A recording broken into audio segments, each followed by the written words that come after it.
मित्रांनो, नृत्य ही केवळ एक कला नाही, तर ती एक भावना आहे. एक अशी भाषा जी शब्दांशिवाय देखील मनाला स्पर्श करते.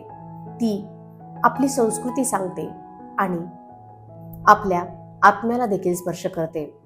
आज आपण त्या भारताच्या कोपऱ्यात पाहूया जिथं नृत्य ही साधना आहे, जिथं स्त्रीचं संतुलन आणि सर्जन शक्ती एका वेगळ्याच रूपात पाहायला मिळते. ती जागा म्हणजे त्रिपुरा. त्रिपुरामधील रियांग जमात त्यांच्या संस्कृतीचं एक हृदयस्पर्शी द्योतक म्हणजे होजागिरी नृत्य.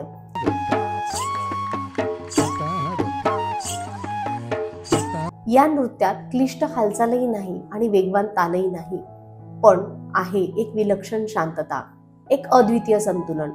डोक्यावर मणकी, हातात दिवे आणि कमरेखालचा भाग लयीत हलवणं म्हणजे हे होजागिरी नृत्य.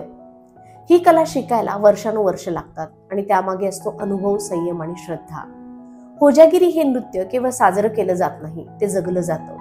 शेतात पीक आल्यानंतर निसर्ग देवतेचे आभार मानताना हे नृत्य होतं. हे नृत्य म्हणजे आभाराचं गीत.